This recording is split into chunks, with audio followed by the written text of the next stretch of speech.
कहो, तुम्हें कोई फ़र्क पड़ता है मेरे होने ना होने से, मेरे हंसने से रोने से, मेरे लफ्ज़ों से या फिर मेरे बहुत खामोश होने से, तुम्हारे पास होने से या तुमसे दूर होने से। कहो, तुम्हारे दिल पर क्या मेरा कोई अश्क गिरता है?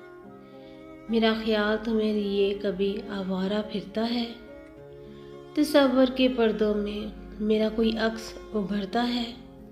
जैसे तुम मुझ में रहते हो, तुम में कोई शख्स रहता है? कहो, हमारी किसी याद पर तुम्हारी नज़र जब ठहरती है, क्या अब बड़े हौसले बड़ी मुश्किल से पलटती है? क्या खुशबू मेरी कोई तुम में जा सिमटती है?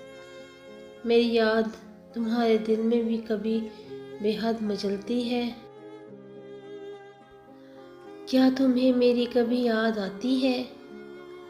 और आती है तो क्या बहुत ज़्यादा सताती है? क्या चांदनी मेरा कोई पैगाम लाती है?